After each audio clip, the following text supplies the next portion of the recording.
సరే అది సరే. రెండో మాట మాట్లాడతారండి. మరి ఆయన ఉద్దేశం ఏంటో నాకు అర్థం కాల. వైసీపీ గూండాలంటే పర్లా, వైసీపీ గుండాగాళ్ళు నొక్కి చెబుతున్నాడు గబ్బర్ సింగ్లో డైలాగ్ లాగా. వైసీపీ గుండాగాళ్ళు గుర్తుపెట్టుకోండి, వైసీపీ గుండాగాళ్ళు గుర్తుపెట్టుకోండి, మీ తాట తీస్తా.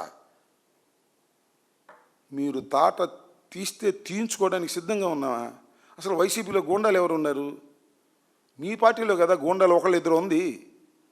ఏందండి నానాజీ ఏం మాట్లాడాడు చెప్పని అడుగుతా ఉన్నా. సూటిగా పవన్ కళ్యాణ్ గారిని అడుగుతా ఉన్నా, సూటిగా జనసేన అధిపతిని అడుగుతా ఉన్నా. మీరు కాకినాడ రూరల్ ఎమ్మెల్యే తాతాజీ నన్ను ఏం మాట్లాడాడు జగన్మోహన్ రెడ్డి గారి గురించి? నేను మాట్లాడలేను ఇక్కడ మాట. నా కొడుకు ఆయన మాట్లాడతాడా? ఎవడండి గుండా? నువ్వు గుండావా లేకపోతే తాతాజీ గుండానా? ఎవరు గుండా? మీరు గూండాలుగా వ్యవహరిస్తూ మీ తాట మీరు తీసుకోండి, కంట్రోల్ చేయండి. మీరు మా మీద పడతావా? ఎవరు గుండాలని అడుగుతా ఉన్నా. 3 సంవత్సరాలు అంటే స్ట్రింజెంట్ యాక్షన్ తీసుకుంటా అంట. 3 సంవత్సరాలు కాదు, 7 జన్మలెత్తు, తలకాయ కింద కాళ్ళు పైన పెట్టి తపస్సేయి, నీ వల్ల కాదంటనా? ఏంటని నాకు అర్థం కాలేదు.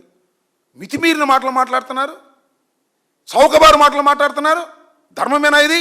పవన్ కళ్యాణ్ గారు, మీరు రాజ్యాంగ పదవిలో ఉన్నటువంటి వ్యక్తి. మీరు వీఆర్ ఏ డిప్యూటీ చీఫ్ మినిస్టర్. అయితే మీ ఇష్టమైన మాట్లాడేటువంటి కార్యక్రమాలు చేయటం చాలా దురదృష్టకరమని ఈ సందర్భంగా నేను చెప్పదలుచుకున్నాను. ఈ విధంగా మీరు ఏదో ఒక విధంగా మమ్మల్ని కించపరచాలనే వాదన తప్ప సరుకు లేని మాటలు మాట్లాడుతున్నారు. ఏమండి, నేను ఒకటి అడుగుతా ఉన్నా పవన్ కళ్యాణ్ గారు, అసలు మీకు సిగ్గు లేదు, బుర్ర లేదు, సిగ్గు కూడా లేదు. నేనేం చేయను చెప్పు? మొన్న సామినేని ఉదయభాను వెళ్ళాడు. ఎవరి దగ్గరికి? విజయలక్ష్మి గారి దగ్గరికి. పలకరించాడు, ఓదార్చాడు. దాంతోపాటు ఒక బ్యాచ్ కూడా వెళ్ళింది, జనసేన బ్యాచ్. ఆ బ్యాచ్ వాళ్ళు నాగరాజు సపోర్ట్ చేస్తుంది, అది వేరే విషయం. చూడండి విజువల్స్ అక్కడ ఇక్కడే. వెళ్ళి పవన్ కళ్యాణ్ గారు పంపిస్తే నేను వచ్చాను తల్లి, నేను ఓదార్చడానికి అన్నాడు. ఏంటిది? ఇక్కడేమో సామినేని ఉదయభాను వెళ్ళండి, ఆ తల్లిని పరామర్శించండి అంటారు. కాకినాడ వచ్చేమో క్రిమినల్ అంటారు. నేను అడుగుతానండి, క్రిమినల్ అనుకోండి కాసేపు సాయి కృష్ణ 23 ఏళ్ల వ్యక్తి ఒక క్రిమినల్ యాక్టివిటీలో పాల్గొన్నాడు, రుజువు కాలేసుమా? చంపేస్తావా? చంపేయడానికి లైసెన్స్ ఇస్తావా పవన్ కళ్యాణ్ గారు? చంపేయచ్చా? మరి నానాజీని ఏం చేయాలి? నానాజీ మీద ఎన్ని కేసులు ఉన్నాయి? నానాజీని ఏం చేయాలంటున్నా? లేదు. చింతమనేని ప్రభాకర్ ఏం చేయాలి? చింతమనేని ప్రభాకర్ ఏం చేశాడు గుర్తుందా నీకు? అసలు ఉండవా ఊళ్ళో? అమెరికాలో ఉన్నావా? జపాన్ వెళ్ళావా? ఏం చేశాడు? వెళ్ళి శ్రీనివాస్ అని ఇంటి మీద, వాళ్ళ ఇంటి మీద దాడి చేశాడు, కొట్టడానికి ప్రయత్నం చేశాడు. ఏం చేశారు మీ పోలీసులు తెలుసా? శ్రీనివాస్ మీద కేసు పెట్టారు. నా ఇంటి మీద దాడి చేసి నా మీద కేసు పెట్టినట్టుగా శ్రీనివాస్ ఇంటి మీద దాడి చేసి శ్రీనివాస్ మీద కేసు పెట్టారు. అంటే దాడులు చేసే హక్కు తెలుగుదేశానికి ఇచ్చేసావు, దాడి చేయించుకున్న వాళ్ళని పోలీస్ స్టేషన్లో పెట్టేస్తున్నావు. ఏం మాట నాకు అర్థం కాల. ఇంకో మాట అన్నాడండు,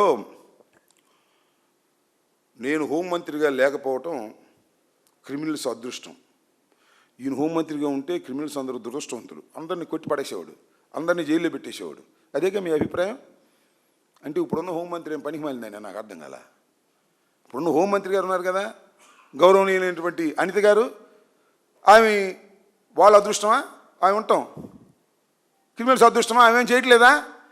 ఆమె అసమర్థురాలా? అంటే నీ క్యాబినెట్లో ఉన్నటువంటి ఒక మంత్రిని కించపరిచే విధంగా మాట్లాడావా లేదా చెప్పని అడుగుతా ఉన్నా. నువ్వైతేనేమో స్ట్రింజెంట్ యాక్షన్ తీసుకుంటావు, ఆమె అయితేనేమో యాక్షన్ తీసుకోవటం లేదు. Is a collective responsibility. Collective responsibility అనేది ఒకటి ఉందనే విషయం మీకు తెలియదు. ఇంకో మాట కూడా చెప్తున్నా, అసలు లా అండ్ ఆర్డర్ ఆమె దగ్గరే ఉండదు, హోంమంత్రి తీసుకున్నా నీ దగ్గరే ఉండదు. ఉండేది సాక్షాత్తు గౌరవనీయులైన ముఖ్యమంత్రి గారి దగ్గర ఉంటుంది లా అండ్ ఆర్డర్. మీ చేతుల్లో ఏముండదు. నేను ఒక మాట చెబుతా, అయ్యా నారా చంద్రబాబు నాయుడు గారు, ఐఎమ్ రిక్వెస్టింగ్ యూ, లేదా డిమాండ్ అనుకో, కాస్త మా పవన్ కళ్యాణ్ గారికి హోంమంత్రి ఇవ్వండి, అల్లాడిపోతున్నాడు. హోంమంత్రి ఇస్తే అందరినీ కంట్రోల్ చేసేస్తా అంట. పాపం అనిత గారు కంట్రోల్ చేయలేకపోతుందంట. కాస్త ఇవ్వండి హోంమంత్రి, ఇస్తే అందరినీ కంట్రోల్ చేసేస్తాడు. కాస్త రిక్వెస్ట్ చేస్తున్నాం, రిక్వెస్ట్ అనుకో, డిమాండ్ అనుకో. అది లేదు. ఊరికి సొల్లు మాటలు చెప్పేటటువంటి కార్యక్రమం వల్ల పవన్ కళ్యాణ్ గారు చేయటం చాలా దురదృష్టకరం. ద్వంద్వ వైఖరితో మాట్లాడుతున్నారు. ఇక్కడేమో తాట తీస్తామంటారు, మీ పార్టీలో ఉన్న వాళ్ళేమో గూండాలుగా వ్యవహరిస్తుంటే వాళ్ళ గురించి మీరు మాట్లాడరు. అక్కడేమో క్రిమినల్ అంటారు, మన సామినేని ఉదయబారుని పంపించి అక్కడేమో పరామర్శించమంటారు. మళ్ళీ సాయంత్రానికి ఇదే బ్యాచ్ వెళ్ళి నాగరాజు అరెస్ట్ చేయడానికి లేదని ఇదే బ్యాచ్ మాట్లాడుతూ ఉంది. ఏమిటి అసలు నైతిక విలువలు ఉన్నాయా మీకు, లేవా? పవన్ కళ్యాణ్ గారు ఒకసారి ఆలోచించుకోండి. చంద్రబాబు నాయుడు మాత్రం ఇంతవరకు మాట్లాడలా తెలివిగా, నువ్వు మాత్రం మాట్లాడుతున్నావు. ఇది చాలా దుర్మార్గమైనటువంటి అంశంగా నేను భావిస్తున్నాను. ఇప్పటికైనా పవన్ కళ్యాణ్ గారు కాస్త జ్ఞానోదయం అవ్వాలని నేను కోరుకుంటున్నాను. ఏ క్రిమినల్ అయినా, ఎంత రవిడీ షీటర్ అయినా పోలీస్ స్టేషన్లో హత్యలు చేసి బూడిద చేసి హక్కు ఏ రాజ్యాంగము ఇవ్వలేదు. మిస్టర్ పవన్ కళ్యాణ్ గారు, మీకు మనవి చేస్తున్న కసాబ్ ఇండియా మీద దాడి చేశాడు. అనేక మంది మరణానికి కారణమయ్యారు. ఆ బ్యాచ్ స్పాట్లో చాలామందిని కాల్చేశారు. కసబ్ దొరికాడు, కాల్చలేదు. భారత రాజ్యాంగం ప్రకారం ట్రయల్ చేసి నేరం రుజువు చేసి ఉరిశిక్ష చేశారు. అది ముందా గుర్తుందా లేదా నీకు? అయితే మన విజయవాడలో మాత్రం ఎవరైనా చంపేయచ్చు, బూడి చేసేయచ్చు. కసబును మాత్రం చట్ట ప్రకారం చేయాల్సిందే. అది భారత రాజ్యాంగం చెప్పేటటువంటి అంశాలు. రాజ్యాంగం మీద నీకు గౌరవం లేదు, విశ్వాసం లేదు. అవసరమైనప్పుడు మాత్రం రాజ్యాంగం మీద విశ్వాసం ఉన్నట్టుగా నటిస్తావు. ఇది చాలా దుర్మార్గమైనటువంటి అంశం. నేను చెప్పగలను, జనసేన గుండాలారా అని. జనసేనలో అందరూ గుండాలు లేరు, ఎవరు ఇట్లాంటి తాతాజీ లాంటి వాడు తప్ప. జనసేనలో ఉన్న కార్యకర్తలు పాపం నువ్వేదో ముఖ్యమంత్రి అవుతావని ఆశపడేటటువంటి ఆశాజీవులు ఉన్నారు. వాళ్ళందరూ నెత్తిన నిప్పులు పోస్తున్నావు. చంద్రబాబుకి చేతులు నీళ్లు తాగమంటున్నావు. వాళ్ళు గణగణమని అల్లాడిపోతా ఉన్నారు. ఇది గుర్తుపెట్టుకోండి. గూండాలు ఎక్కడున్నా గూండాలే. అది తెలుగుదేశంలో ఉన్నా, నానాజీ లాంటి వాళ్ళు నీ పార్టీలో ఉన్నా వాళ్ళు గూండాలే. దాని పక్కన చింతమనేని ప్రభాకర్ లాంటి గూండాలు ఎంతోమంది ఉన్నారు. వాళ్ళ తాట తీయలేని వాడివి మమ్మల్ని గూండాల ముద్ర వేసి మా తాట తీస్తానని ఊరిని సొల్లు కబుర్లు చెప్పే కార్యక్రమాలు చేయమాకండి. మీ సొల్లు కబుర్లకి ఉడత ఊపులకి వైఎస్ఆర్ కాంగ్రెస్ పార్టీ భయపడేది కాదనే విషయాన్ని గుర్తుపెట్టుకో.